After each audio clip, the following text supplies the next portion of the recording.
What's going on, my friends? Welcome to the second episode of building the strongest rear Dana 44. And on today's video, I'm going to show you how easy it is to replace your rear axle shaft. And we're going to be upgrading to this chromoly Yukon rear axle shaft. So stay tuned for this video.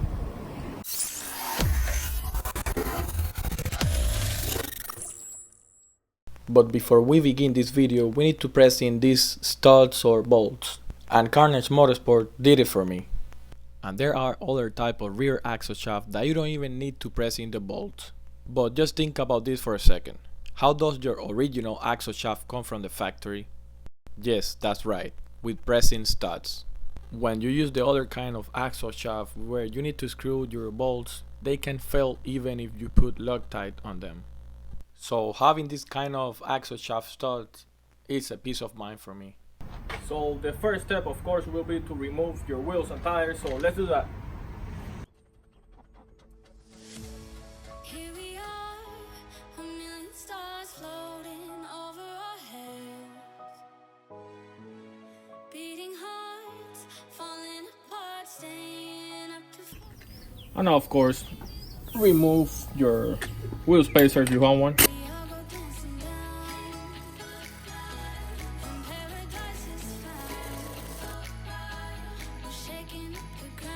Now the next step will be to remove the brake caliper, and you're going to do it by removing these two bolts, and you're going to remove it with an 18mm socket. So this one and this one.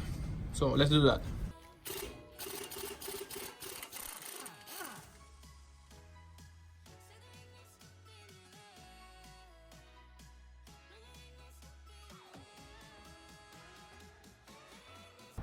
So after that, now you can remove the brake caliper, but be careful, guys, because now your brake rotor is loose, so it can fall on your feet or something.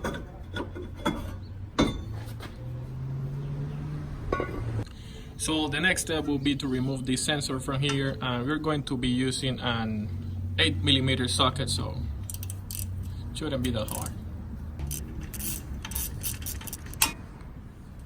You don't have to disconnect the cable or anything, just remove this and it should come out really easy.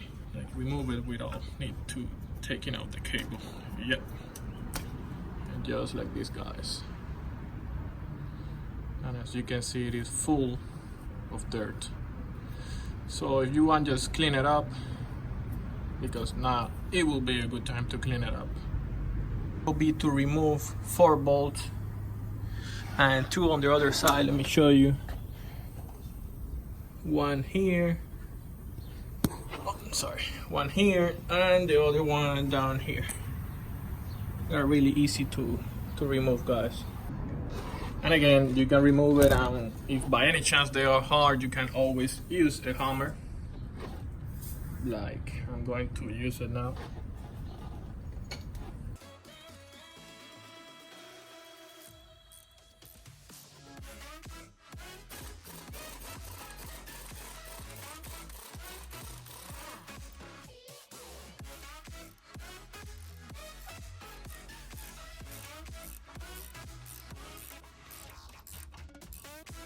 And the next and final step will be to remove this from here.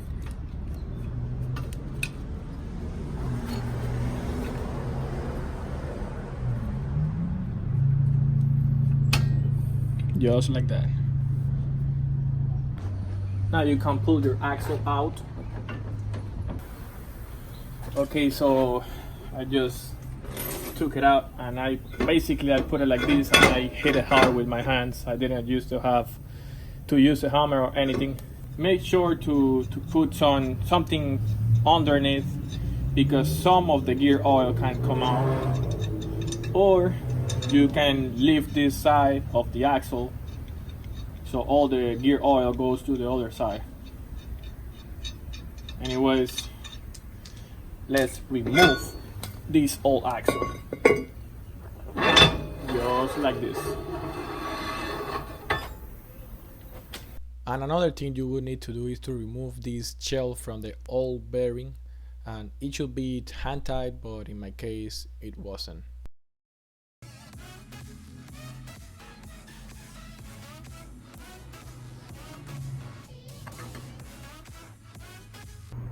And now you can put your new axles in. So let's clean this up.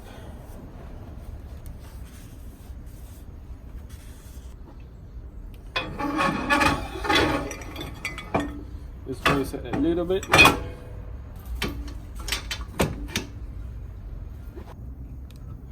So it should slide on really easy. And for some reason, if it doesn't, just move this thing because it is not in place. You should have enough space to put the bolts in, and when you put the bolt in, don't just tie it one side. So do it this side first, just a little bit, and this one all together.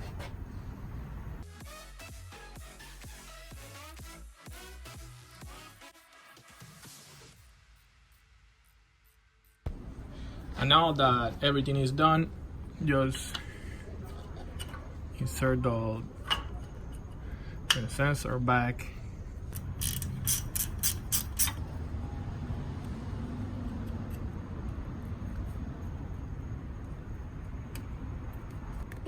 So now it's time to put this rudder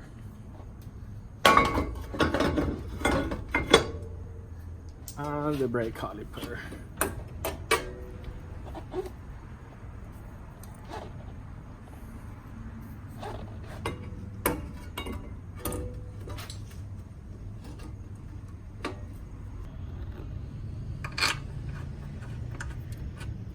On both bolts, of course.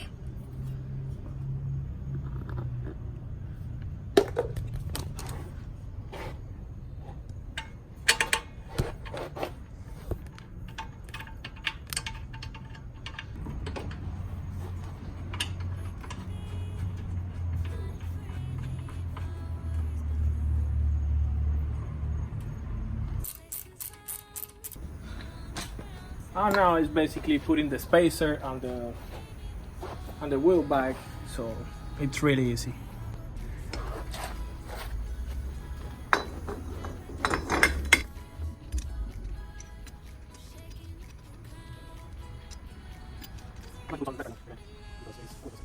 Well, my friends, I hope this video can help you replace or upgrade your rear axle shaft, and I'm going to leave you a link on the description below so you can check out this amazing Yukon axle shaft. If you are new to the channel, please consider subscribing because we're always uploading G videos that I'm sure you guys are going to love. And as always, see you on the next one.